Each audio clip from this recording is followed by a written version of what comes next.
I'm Meredith Norris, 25, still stuck slinging coffee at the bean counter in Eugene, Oregon, and sleeping under my parents' roof. That evening, my mom called, her voice flat and cold. Dinner. Be home by 7. My stomach tightened. Family dinners weren't meals. They were ambushes. Driving to their wooden house, I braced myself for the routine digs about my dead-end barista job and the college degree I'd walked away from. What they didn't see were the nights I spent hunched over my laptop, coding until dawn, chasing a tech startup dream. But next to my lawyer brother, I was invisible. At the dinner table, the air buzzed with tension. Then Mom stood, eyes sharp as blades. You're 25, still living here, no career. You're a failure. Zachary leaned forward, sneering. It's humiliating having you as a sister. Their words seared, but I stayed silent, nodding while my heart pounded. After dinner, I went to my room. By midnight, my bags were packed. I slipped out the back door, leaving their judgment behind. 6 months later, my startup pulled in $5 million. That's when they came back, demanding half. I only smiled, ready to hit them with a truth they didn't see coming. What went down at that dinner and what I did next changed everything. Ever had your own family call you a failure? Drop your story in the comments. Hit subscribe to see how I turned their insults into my comeback. You don't want to miss what's ahead. It's a wild ride. The smell of Mom's pot roast filled the house as I steeled myself for the night. Walking through the door of my parents' wooden home in Eugene, Oregon, I felt the weight of years pressing down on me. Each step dragged me back to a past I couldn't shake. At 25, I was still there, sleeping in my childhood bedroom surrounded by old high school posters. 3 years earlier, I'd dropped out of college, halfway through a finance degree I'd never wanted. The numbers, the stress, the endless exams, it all crushed me. I'd sit in lectures with my heart racing and palms sweating, like I was drowning. My advisor, Professor Ellis, tried to pull me through, but I couldn't keep pace.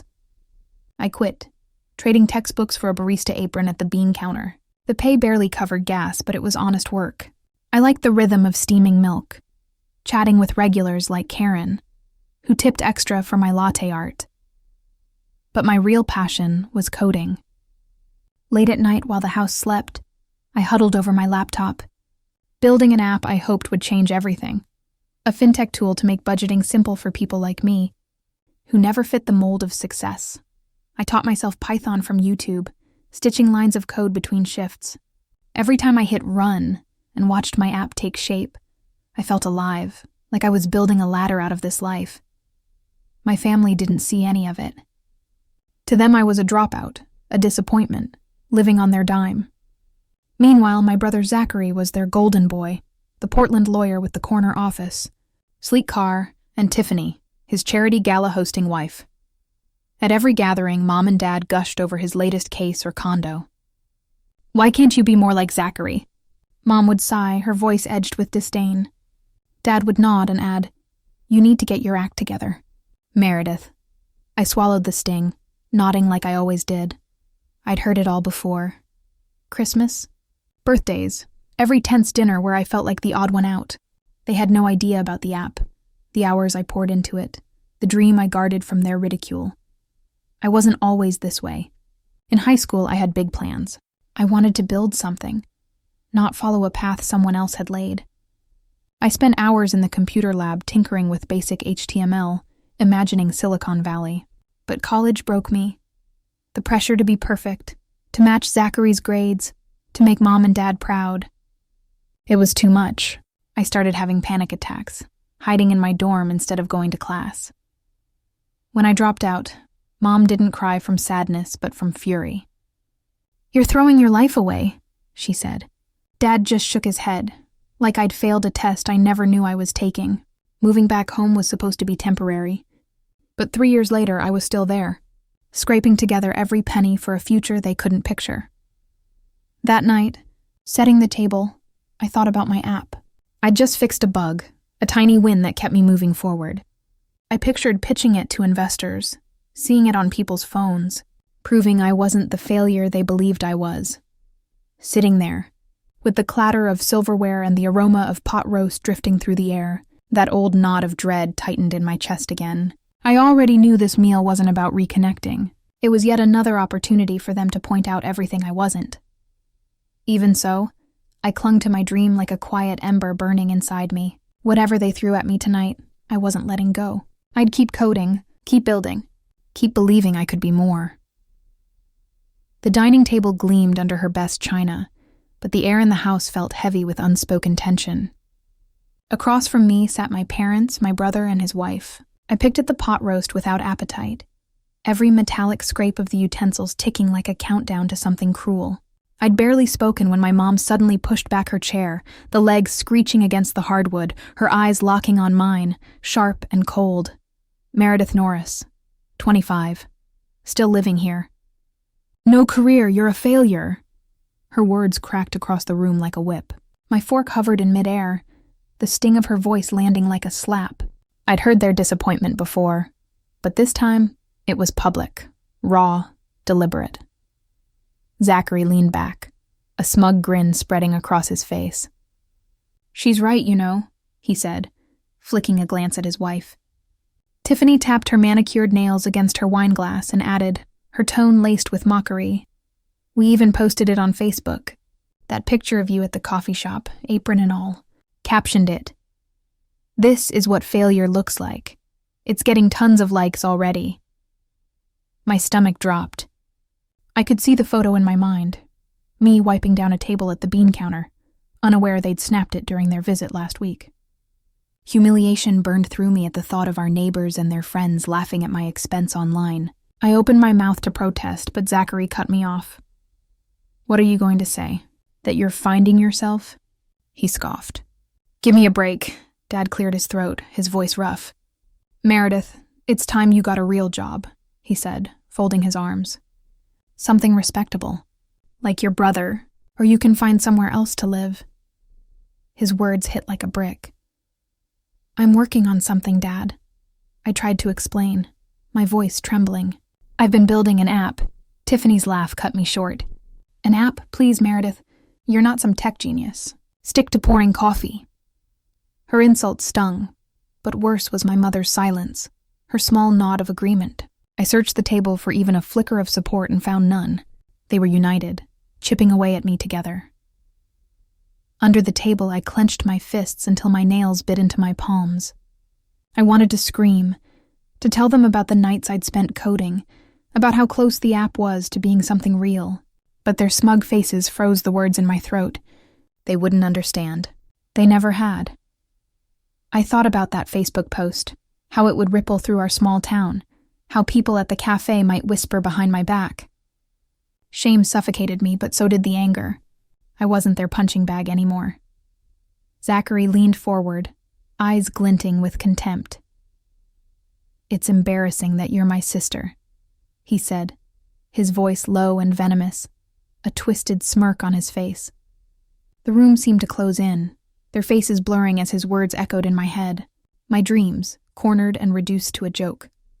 Later, after dinner, I found my laptop on the kitchen counter, open. I'd left it in my room, password protected, before sitting down to that miserable meal. My pulse hammered as I brushed the trackpad. The screen lit up on my messaging app, open to a conversation with Brooke Lane, my best friend since high school. We'd been discussing my fintech app ideas, designing the user interface, drafting a pitch for a local startup contest. The thread was scrolled to old messages I hadn't opened in days. Someone had been snooping. I flipped through my files, nausea rising. My coding folder unlabeled Project Freedom was chaos. 2 key scripts, months of work on the app's budgeting algorithm, were gone. Deleted. My backups were safe on a USB drive in my bag, but the loss still hit like a blow. Those scripts were my late-night victories, proof I could build something real. Footsteps approached. I turned to see Zachary and Tiffany strolling into the kitchen, mugs in hand. Tiffany's lips curved into a mocking smile. Oh, Meredith, still playing with your little computer games? She cooed. That app you're working on? Delusional. You're not cut out for this tech nonsense. I gripped the counter, my voice tight. You went through my laptop, I said. Dad crossed his arms and nodded. You need to focus on a real job, not a hobby. I couldn't believe it. They were defending them. I turned to Zachary, who'd followed me in with Tiffany at his side. You had no right, I said, my voice cracking. Those files were mine, my work. My future, Tiffany rolled her eyes. Future? Meredith, be serious. You're 25, slinging coffee, living off mom and dad. That app isn't going anywhere. Her words echoed the insults from dinner, but this was worse. They'd broken my privacy, erased my progress, and called it help. I looked to Mom for any sign of support, but she only sighed. We want what's best for you, she said. As if that excused everything, Zachary added, his tone dripping with patronization. You should thank us for snapping you out of it. You're not some startup hotshot. Stick to what you're good at. The room spun, their words piling on like stones. I'd spent years guarding my dream from their judgment, and now they'd shredded it. I thought of all the hours I'd poured into that code, the pride when a feature worked, the hope it gave me. They hadn't just deleted files. They'd tried to erase my ambition. You don't get to decide what I'm capable of, I said, my voice steady even as tears burned behind my eyes. I faced them all. Mom, Dad, Zachary, Tiffany. You crossed a line. You went into my private messages, my work, and destroyed it. Why? Mom's face hardened. We're your family, she said. We have a right to know what you're doing under our roof, Dad added. You're not acting like an adult, Meredith. We're trying to guide you. Guide me. This wasn't guidance. It was control. They wanted me small, dependent, a shadow of Zachary's success. And now I saw it clearly. Their concern was never love. It was a leash, my chest clenched with the sting of betrayal. Not just because they'd invaded my privacy, but because they refused to see me as anything other than a disappointment. I wasn't simply angry. I was finished letting them dictate who I was. By midnight, my bags were packed. Standing in my childhood bedroom, I felt the heaviness of the night pressing down on me. The faded posters, the creaking bed, the desk where I'd once built my dreams in code, all of it felt like relics from a life I no longer claimed.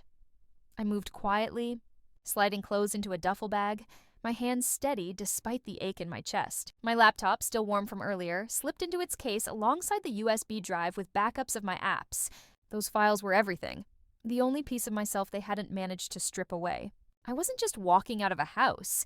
I was breaking free from years of control, from a family that had always made me feel less than I was. I picked up my phone and typed out a message to Brooke Lane, my best friend since high school, the one person who'd always believed in me. Can you come get me now? My fingers trembled as I hit send. Her reply came instantly, on my way. Hang in there. Brooke lived in Eugene in a cramped little apartment she'd turned into her design studio. She'd offered me her couch before, but I'd always clung to the hope I could endure my family's judgment. Not anymore. After they'd rifled through my messages and deleted my code, something inside me broke. I wasn't spending another night under their roof. I zipped the bag and crept downstairs, careful not to wake anyone.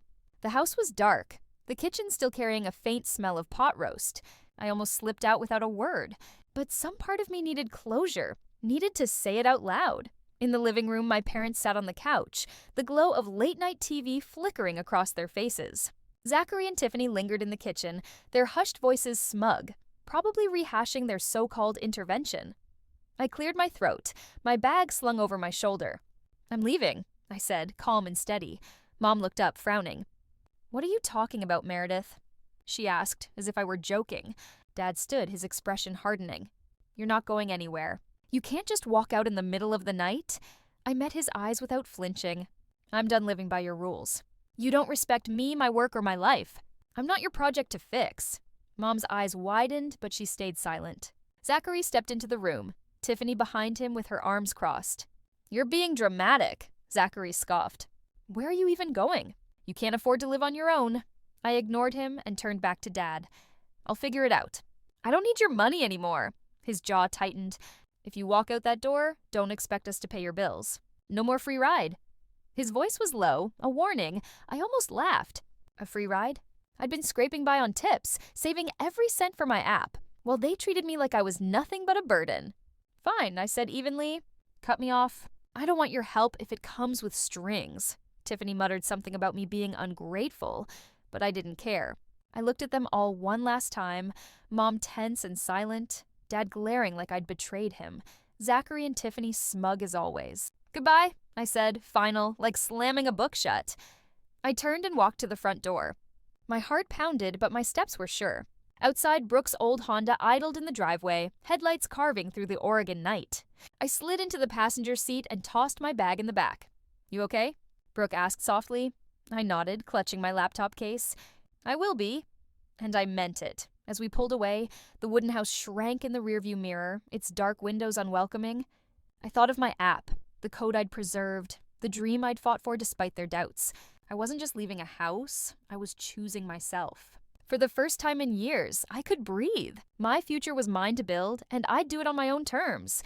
Brooke's apartment became my new base for long nights of coding.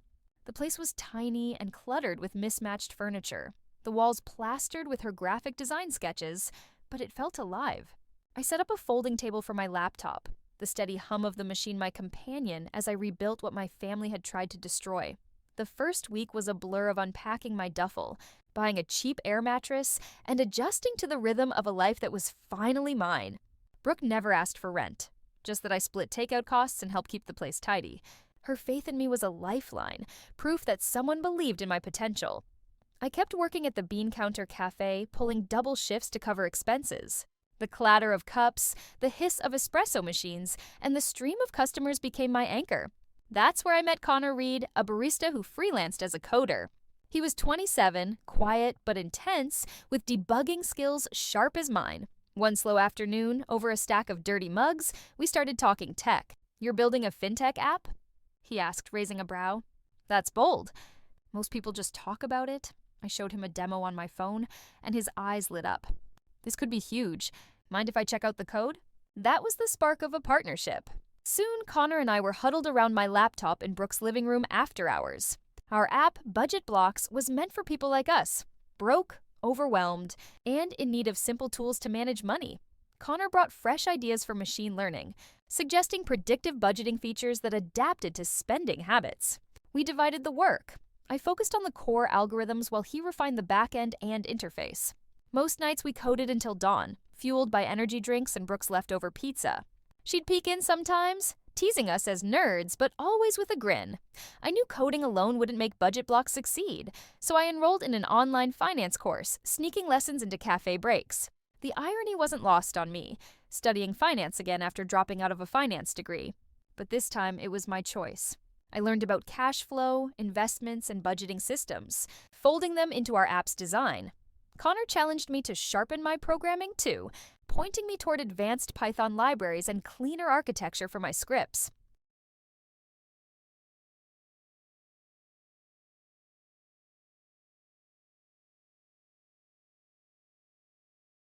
Bit by bit, my confidence started to take root.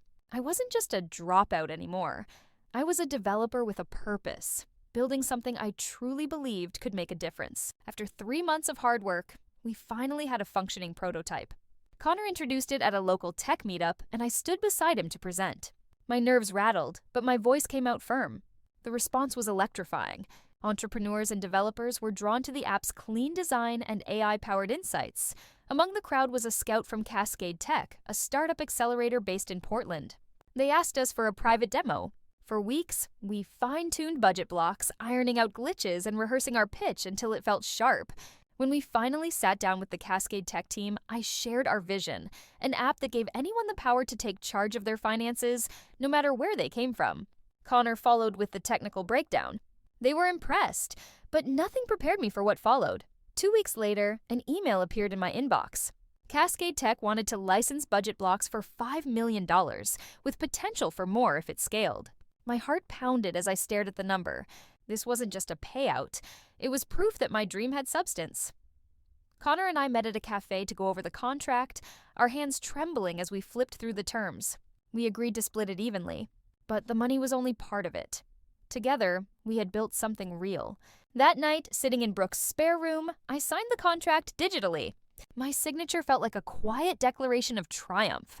When the confirmation email came through, I leaned back, grinning. Against all odds, I had done it. I'd transformed my code into a future. 6 months later, a text from Zachary lit up my phone. Cascade Tech's deal had landed our app in the local paper, and suddenly, my name, Meredith Norris, was in print as a rising fintech star. I clipped the article, a token of victory I had fought for on my own. But Zachary's message cut through that moment. We need to talk about the money. Family deserves a share, my stomach nodded. They hadn't spoken to me since I left, but now they wanted a piece of what I'd built. A missed call from Tiffany, his wife, appeared on my laptop. Her voicemail dripped with fake sweetness. Meredith, we're so proud of you. But let's be fair. We supported you for years. Rent, food, everything. You owe us at least half? The thought nearly made me laugh. They had never invested a cent in my coding courses, my late-night grind, or my vision. I'd scraped by on cafe tips to make this happen. Their demand was outrageous, but not surprising. This was the same family that mocked me, deleted my work, and told me I'd never succeed. Out of curiosity, I checked Facebook, a place I'd avoided since their public post humiliating me. Sure enough, Tiffany had already been busy. Her profile now read, "Some people forget who helped them get where they are. Family sacrifices everything, and now Meredith thinks she's too good for us." Comments piled on from friends calling me selfish, ungrateful, a sellout. My blood boiled. They were twisting the truth, casting themselves as victims to justify their greed. But I wasn't that quiet girl at their dinner table anymore. I called Zachary back, my tone controlled. "You're not getting anything," I said before he could start. He sputtered, launching into a speech about how Mom and Dad had invested in me by letting me live at home. "You were a freeloader. We carried you. That money is partly ours," I cut in. "Carried me? You ridiculed me. You trashed my work. You told everyone I was a failure. I built this myself." Tiffany's shrill voice joined in. "Don't be so selfish, Meredith. We're family. We deserve our cut." My grip on the phone tightened. Their entitlement only sharpened my resolve. I thought of all the years under their roof, shrinking under their judgment. Every dollar I'd earned, every line of code, every sleepless night, they had no claim to any of it. "You don't get a cent of what I've built," I said, cold and final. "You don't get to swoop in now that it's worth something." Zachary tried to cut me off, but I pressed on. "And the lies you're spreading online? Pathetic. I'm done with your games." I ended the call, my heart racing but my mind clear. Their voices couldn't touch me anymore. I had fought too hard, built too much to let them drag me back. In Brooke's apartment, surrounded by my laptop and notes, I felt stronger than ever. This wasn't just about the money. It was about protecting my independence, my right to own my story. I blocked their numbers, unfriended them online, and began drafting an email to a lawyer about securing my assets. This wasn't simply saying no. It was closing the door on a family that had never truly valued me. At my new office, overlooking Eugene's skyline, Zachary tried one last time. A desperate text from a new number. "Meredith, let's talk. Family sticks together." I didn't hesitate. I blocked it, unfollowed every Norris family member on social media, and severed the last tie. Zachary, Tiffany, Mom, Dad. My finger hovered for a moment, but I felt no regret. Cutting them off wasn't silence, it was peace. Their judgment had no place in the life I had built. I'd moved out of Brooke's spare room into a small downtown rental, funded by my share of the Budget Blocks deal. My days were spent in a modern office leased by Cascade Tech, working side by side with Connor to refine the app. Brooke often stopped by, her design sketches bringing new life to our interface. Their support was solid, real, my chosen family. I was no longer a barista barely getting by. I was a developer, a partner in a growing startup, my confidence rooted in skills I had earned. The cafe apron was gone, replaced by investor meetings and late-night coding with Connor over takeout. Word of my family's behavior spread through Eugene's close-knit community. Zachary's law firm lost a major client after his Facebook rants exposed his greed. Tiffany, once a familiar face in local society, found herself uninvited from galas and charity events. Mom and Dad weren't spared either.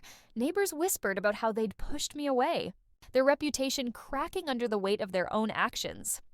The Norris name, once polished, was now tarnished. Sitting at my desk with the city lights below, I thought about the path that had brought me here. Independence wasn't just about money or moving out. It was about boundaries, deciding who I let into my life. I had learned to trust myself, to value my work, to live for me instead of others' expectations. That lesson